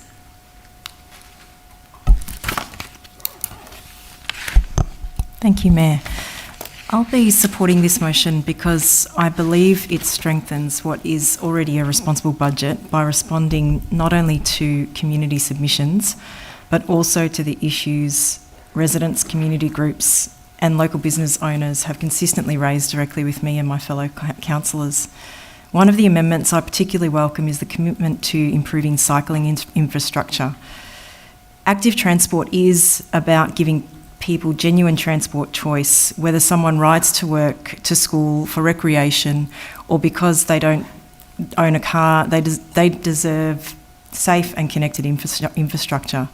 For residents living in Avondale Heights, Keilor East, Essendon West and surrounding suburbs, the Maribyrnong River Trail and other trails such as the Steel Creek Trail already provide excellent shared trail networks that support active transport within the community. However, one of the biggest missing links is that they don't currently provide a safe, connected route through to Moonee Ponds Creek Trail and ultimately into the city. Addressing that missing connection would allow residents to safely travel from their neighbourhoods into the CBD using connected cycling infrastructure, rather than being forced onto busy roads or ending their journey where the trails simply stop. It is exactly the sort of strategic investment that encourages more people to choose active transport and helps create a more connected municipality. I also strongly support the inclusion of funding for the Moonee Valley Legal Service. Family violence is one of the most significant issues affecting our community. As a council, through our council plan, we've committed to preventing family violence, supporting victim survivors, and strengthening early intervention. Strategies and plans are important, but they only matter if they're backed by real services that make a difference in people's lives. I've seen how incredibly complex and overwhelming it can be for people to navigate legal systems while trying to rebuild their lives. At those moments, access to timely, independent legal advice isn't simply helpful, it can be life-changing. It can provide safety, certainty, and a pathway forward when people need it most. This funding will help ensure that Moonee Valley Legal Service can continue providing free legal assistance to some of the most vulnerable members of our community, including people experiencing family violence. Supporting this not-for-profit organisation isn't simply funding another service, it's investing in an essential frontline service that helps council deliver the very outcomes we've committed to achieving. Mary, if I may, could I have a little bit of a time extension? Yeah. Yes, thank you. So I'll just repeat, it's supporting this not-for-profit organisation isn't simply funding another service, it's investing in an essential frontline service that helps council deliver the very outcomes we've committed to achieving. I also welcome the funding commitment for the Avondale Heights Tennis Club. Council adopted the Growth in Tenants strategy in 2018, and that strategy identified the renewal of courts 5 and 6 at Avondale Heights Tennis Club as a short-term priority. We're now in 2026, and while a number of projects identified as medium-term priorities have progressed, this project has remained outstanding. This funding begins to bring Council's investment back into alignment with its own adopted strategy, and I'm pleased to see that commitment reflected in this motion. Finally, I'd like to acknowledge the staged delivery of the bespoke playground at FJ Davies Reserve in Centreway. Designing a bespoke playground is very different from installing an off-the-shelf playground. If we genuinely want something that reflects the adopted landscape concept plan, responds to the local community and creates a genuine destination for local families, then it requires sufficient time for detailed design, consultation, procurement and construction. By allocating funding for design first, followed by construction in following financial year, we're setting this project up for success. Attempting to complete both design and construction within a single year would almost certainly require compromising on that vision or delivering a more standard off-the-shelf outcome. I have to wrap you up there, I'm afraid, Councillor Theocharides. Thank you. Thank you. Would any other councillor like to speak to the motion? Councillor Jones. Thank you, Mayor. I'd like to thank the officers for all the work they've done in putting together this budget. I'd like to thank all the those that have given submissions to this budget. I think it requires a lot of work to be put in to get to this stage, and I appreciate all the work that's involved. After a lot of consideration, I won't be able to support this budget, and it's specifically with relation to funding for the Moonee Valley Legal Service and the Moonee Valley Toy Library. I appreciate the work that they both do, I really do, and I think they have provided a great service in the community, but we have a grants process, and the grants process has criteria that applicants have to go through, including but not limited to things like providing a profit and loss statement and other documentation as part of the criteria for being assessed for these grants, including a budget of what the money's actually going to be used for. I can appreciate that they have come to us telling us that they have budgetary concerns, but I'm not comfortable bypassing that process and having this done through the budget process, because I feel that this leaves us at risk of having other community organisations feeling like that would be an opportunity available to them in the future that they should choose to do instead of following through on the grants streams that we have in the municipality. Thank you. Thank you, Councillor Jones. Would any other councillor like to speak to the motion? Councillor Ava Adams. Thanks, Mayor. I'm going to support this motion for the adoption of the 26-27 budget. This budget is a statement of our priorities and how we are investing in our community while ensuring council remains financially sustainable for the future. I'm pleased that this budget maintains all existing service levels, delivers an operating surplus and invests more than $45.5 million in capital works, all while remaining within the state government's rate cap. That is a responsible outcome for our community. There are some significant investments that will make a real difference across Moonee Valley. This budget continues our investment in local roads, shared paths and drainage improvements, making it easier and safer for people to move around our municipality.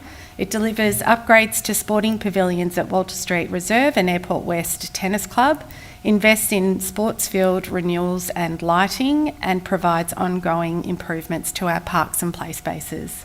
We're also making substantial investments in our youngest residents through the $6.58 million Early Years Building Blocks program, while continuing to renew council buildings and community facilities. We're also including funding for expanded tree planting, transitioning council's fleet to electric vehicles and continuing our journey towards net zero emissions. I'm also pleased to see investment in a pathway at Montgomery Park in Essendon, investment in Queen's Park Pool for pool line marking, exterior painting and upgrading the balustrade. Excitingly, this budget also includes $10 million in the Forward Capital Works program towards a new indoor sports facility. This is a significant commitment that recognises the growing demand for indoor sporting opportunities and demonstrates council's willingness to invest in major community infrastructure. I also want to acknowledge the extensive community consultation that informed this budget.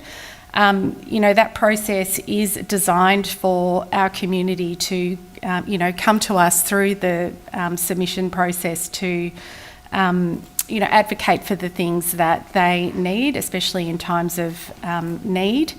By engaging residents earlier in this process with multiple opportunities for community submissions and providing greater transparency around our 4-year capital works program, we've given our community a genuine opportunity to help shape our priorities. Overall, this is a balanced and responsible budget. It invests in the infrastructure our growing community needs, maintains the services our residents rely on, and does so while protecting council's long-term financial sustainability. For those reasons, I'm happy to support. Thanks. Thank you, Councillor Adams. Would any other councillor like to speak to the motion? There has been some... okay. Councillor Samantha Byrne. Thank you, Mayor. I will. I haven't decided how I'm voting on this budget yet, but I would like to start off with some highlights more locally to Steel Creek Ward. There's been a lot of things in Airport West and Niddrie that have been advocated for a long time, and we will be able to see the fruition of them in this year's budget. Some of these include the Airport West Kindergarten, the Hanson Reserve toilets, the Airport West Tennis Pavilion, and I'd like to thank the club for being accommodating with some changing of some other infrastructure within the Airport West Tennis Club to allow this to happen. Some fencing work at Bowes Avenue and Hanson Reserve, AJ Davis shared paths, money going into better moves around schools around Niddrie, and whilst it's not the big Niddrie Library upgrade that people are wishing and hoping for, obviously library renewal works and books is also incredibly important, so some really big wins and exciting wins locally. On another note, I do have the same concerns that Councillor Jones raised before, and that is in regards particularly with points A1 and 1A, and I believe it's 1A1 and 1A2, I believe, and that's in regards to the giving of money directly to organisations outside of our grants process. We have what I'd like to think of as a very thorough grants process, and it is something that has been through this chamber, and it's something that we need to have, and we do have. And whilst not perfect, I think it is better to update our policy as opposed to go away from the policy and away from governance advice in order to fund certain things. And this is actually nothing to do with what it's funding. It's when we go away from our own recommendations and actually going away from what VARGO is saying to do. So VARGO's 2022 report on fraud control over local government's grants emphasises the importance of regular evaluation, transparent decision making and allocating funding to maximise community benefit. The report highlights that effective grant controls are essential to prevent fraud and maintain community confidence in how public funds are used. I don't believe we're doing this, and it's really concerning that we can spend so much time on putting together a really big budget, and I have an ick with part of it, and I hope that this is addressed in the closing. Because time's expired. Could I please have an extension? 1 minute. Thank you. Thanks. Because I do see this as a serious concern and a big asterisk, and we have this advice and we are going against this advice, and I would like to know why. Thank you. Thanks, Councillor Samantha Byrne. Would any other councillor like to speak to the motion? In which case, I will give the right of reply to Councillor Phil Byrne. Thanks, Mayor. The organisations that Councillor Samantha Byrne and Councillor Hamish Jones are the Moonee Valley Legal Service and the work that they do, and the Moonee Valley Toy Library. So they're the organisations that we're talking about. Correction, I think Councillor Jones just referred to the legal service. I'm not sure that there has been, or certainly not to my knowledge, about any of the current arrangements that are in place with the legal service and the toy library, and the risks or concerns been problematic in the past in terms of the funding that they received. As sort of mentioned in the motion that was put, there's challenges with funding via the grants process in this point in time right now, with regards to how that's how that and what that would mean for the current services that they've been providing, and that is with the 15-week delay and the closure of the closure of the grants process to where applicants have when they're already commencing. But I'll just finish to say that the word transparency was mentioned before. I mean, it cannot get any transparent than this, can it? I mean, it's being discussed, it's being recorded, the record's available for eternity, the money's very clear where it's going to, the caveats are there, everything's expressed. I can't see how it can get any more transparent than this. Thanks, Mayor. Thanks, Councillor Phil Byrne. I'll put that motion... Sorry, Mayor, can I please request an adjournment for 2 minutes? Can I ask why? I just want to clarify something, please. Okay.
Apologies for that slight delay. I was just about to put the motion to the vote. All those in favour? Oh, sorry, Mayor, could I please foreshadow a motion? Shall this be lost? Sure. All those in favour of the motion on the screen? Councillor Ava Adams, Councillor Phil Byrne, Councillor Fran Cosgriff, Councillor Theocrides, Councillor Rose Isa. All those against? Councillor John Barnes, Councillor Samantha Byrne, Councillor Hamish Jones and Councillor John Sypek. That motion is carried. We now move to 9.4, which is the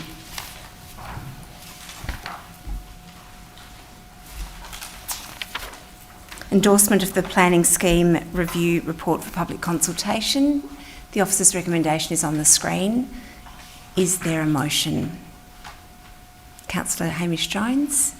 Thank you, Mayor. I'm happy to move the officer's recommendation. Is there a seconder? Councillor Ava Adams, thank you. Councillor Hamish Jones, would you like to speak to the motion? Just briefly, Mayor, I think we could all agree that planning decisions often generate strong views in the community, and I think they obviously shape where we live and where we all like to work and raise our families. So I want to just be clear on what we're deciding tonight. We're not deciding to, we're not changing the planning scheme. We're putting it out for consultation in the community so we can get that feedback from our community on what they want their community to look like. So I'm happy to put this motion with the officer's recommendation. Thank you. Thanks, Councillor Jones. Councillor Adams, would you like to speak to the motion? I will, thanks, Mayor. I'm happy to support the officer recommendation. The report states that we've seen improvements in processing times, fewer appeals to VCAT and stronger performance across a range of planning measures. At the same time, it rightly identifies where we need to continue improving to meet the challenges ahead. Moonee Valley is expected to experience significant population growth over the coming decades, and with that comes increased demand for housing, infrastructure, transport, open space and community services. This review provides a roadmap for how we respond to those challenges while continuing to protect the qualities that make our municipality a great place to live. Importantly, this will go out for consultation again to ask for our community for further feedback.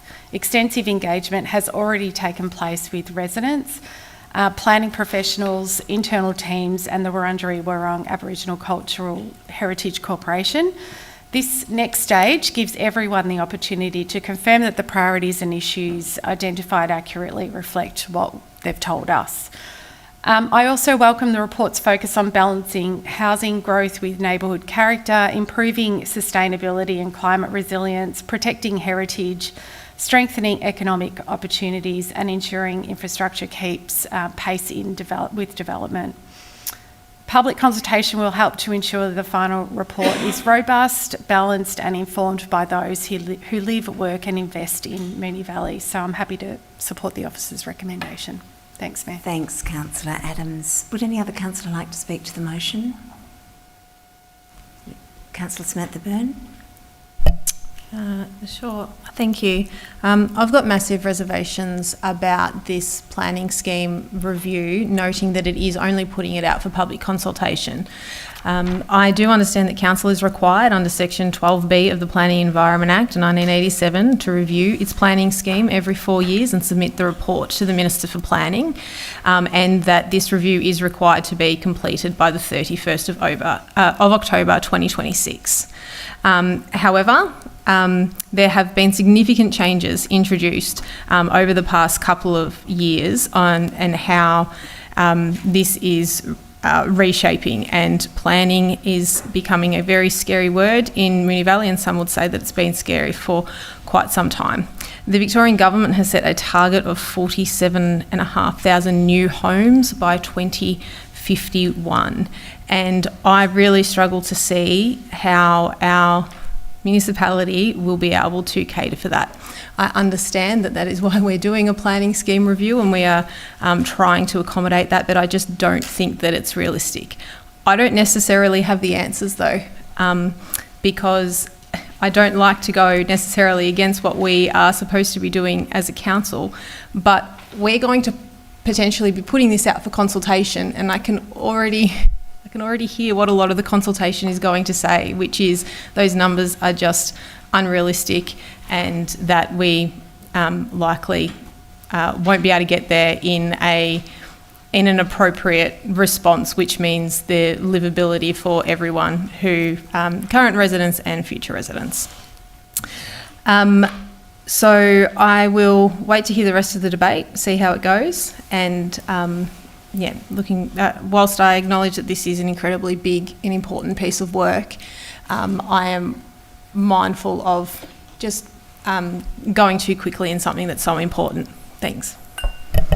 Thanks, Councillor Samantha Byrne. Would any other councillor like to speak to the motion? Councillor Phil Byrne. Thanks, Mayor. Just wanted to touch on a couple of things that sort of haven't been mentioned. I think just to follow on from my colleague's comments just before, Councillor Sam Byrne. Yes, it's a statutory review, and I think the important thing is that it needs to pick up on where we are at a particular point in time, and I think that also includes picking up on those things that have been a bit out of our control, such as some of the state-led activity centres. But I think the old adage of failure to plan is planning to fail. I think it is. I might know it. I don't necessarily live by it, but we have the opportunity to control what we can control through our strategic documents, and then reflect those in the land use planning framework as well. And I also welcome the strong focus on how we manage housing growth, affordable housing, climate resilience, employment, and so forth. Also, just wanted to note that the report also picks up on the areas where we need to continue to advocate as well for outcomes, such as guidance on how affordable housing provisions and so forth can be utilised. In terms of those current issues and trends, public consultations is a key way to hear from the community as the review is being finalised, and I'd encourage people to participate into that process. Thanks, Mayor. Thank you, Councillor Phil Byrne. Would any other councillor like to speak to the motion? In which case, we did have some dissent. So you waive your right for reply. In which case, I'll put that to the vote. All those in favour?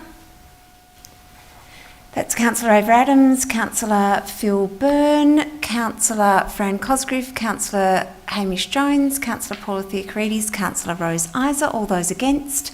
Councillor John Barnes, Councillor Samantha Byrne, Councillor John Sypek, and that motion is carried, which moves us to 9.5, which is our final report for the evening in this section. And we have native title claim respondent to proceedings.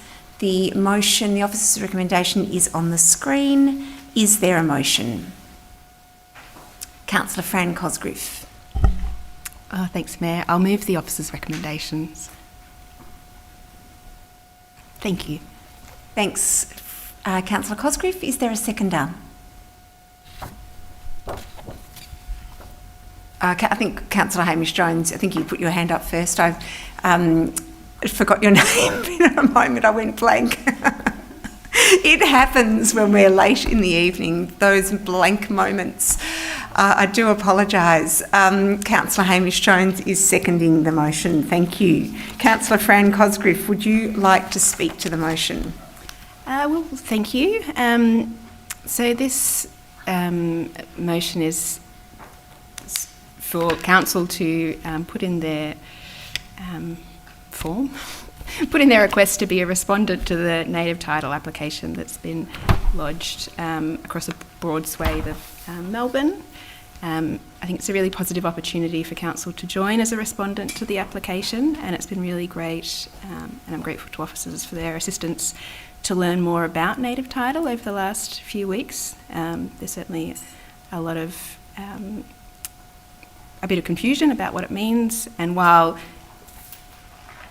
a native title determination, really a positive one, would have very little direct impact for individuals within Moonee Valley as land managers, it's obviously a really important thing for us to be at the table and be part of those conversations. And I note that where there is a native title determination, that I think it's a real boon for community to be able to benefit from the wisdom of Indigenous land management practices that I think will certainly become more and more pressing as we face changing climate and other things. So yeah, I welcome the opportunity to work collaboratively with all of the respondent parties. They were acknowledging this is the very first step in a very long process. Thank you, Mayor. Thank you, Councillor Fran Cosgrove. Councillor Hamish Jones, would you like to speak to the motion? And I do apologise for my Thank you, Mayor. blank moment. That's okay. I will speak briefly. I think it's important with this report that we distinguish between the legal issue and the broader public discussion that sometimes surrounds issues like this. We're not, as council, we're not being asked to determine a native title claim. We're not deciding whether claims should succeed or fail. These are properly determined through the courts. Tonight we're deciding on something much narrower. We're deciding whether council should participate in the process so that our legal responsibilities and interests of the community that we represent are properly considered and met as part of this process. I think that's entirely appropriate. We are responsible for community assets, and these legal proceedings do have the potential to affect some of those responsibilities, so I think it's an obligation to participate in the process. Participating in the process and becoming a respondent doesn't predetermine the outcome. It doesn't take a position on the merits of the claims. It just means that we are informed and able to fill other obligations by being part of the proceedings. Thank you. Thank you, Councillor Hamish Jones. Would any other councillor like to speak to the motion? Councillor Paula Theocharides. Thank you, Mayor. I'll be supporting the officer's recommendation. While the report outlines the legal basis for council becoming a respondent party, I also wanted to briefly speak to why I think this is important from a broader governance perspective. For me, becoming a respondent party isn't about opposition to the native title claim, nor should it be interpreted that way. Rather, it ensures that council has a seat at the table throughout the process. As councillors, our role isn't to determine the outcome of native title proceedings. That's rightly a matter for the legal process. Our role is to ensure the community's interests are appropriately represented while engaging respectfully and constructively.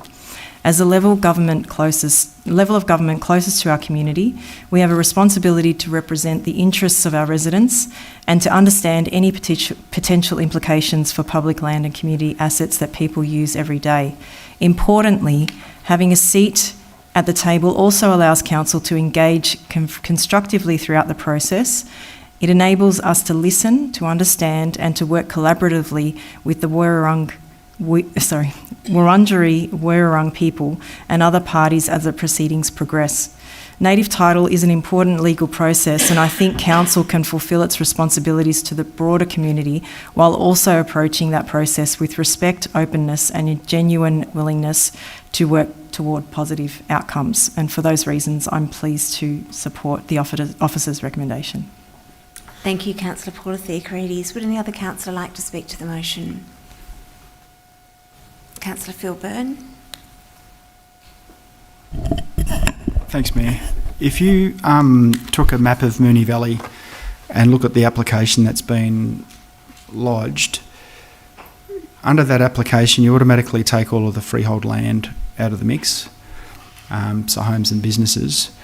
You then subtract all of the land that's defined as public works, so that's things that are constructed or established by a local government body, as well as the Crown, so buildings, structures, roads, bridges, major earthworks, memorials, and the like, and that really doesn't leave much left.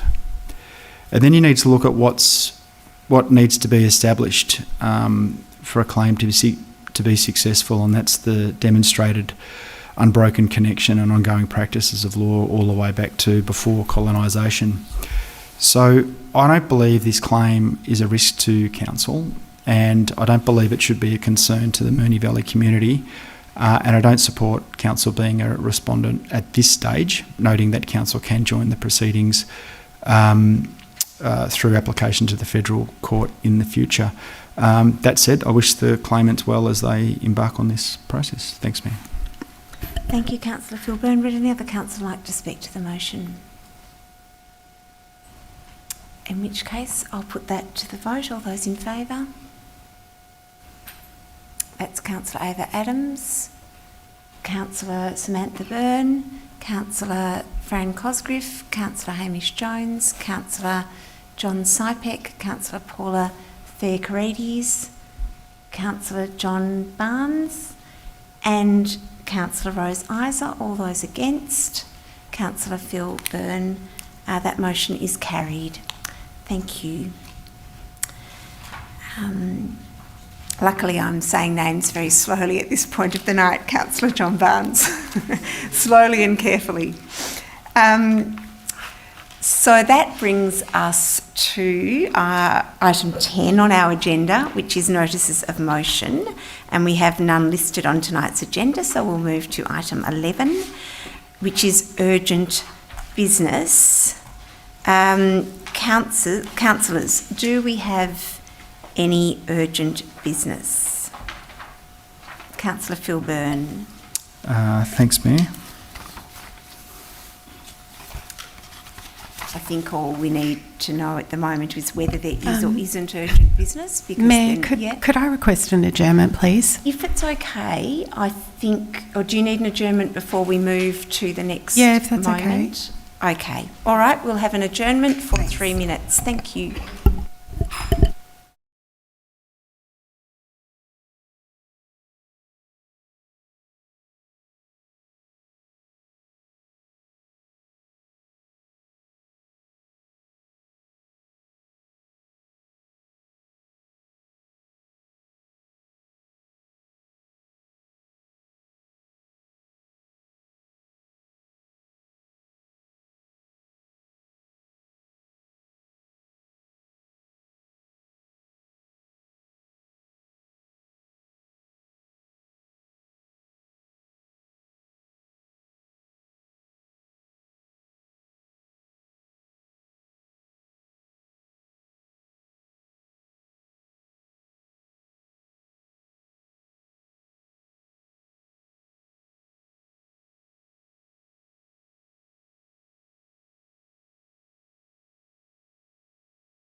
Thank you, everyone. It has been a night of interruptions, but we're almost there. So let's just move to the next item, which is urgent business. So I was just in the process of asking councillors whether we have any urgent business. Councillor Phil Byrne. Thank you, Mayor. Yeah, I have some confidential urgent business. Councillors, in which case, given that we have a confidential urgent business item, before we consider that item, we will need to consider closing the meeting to the public, and we need a motion to do that. So there is a motion on the screen. The motion to close the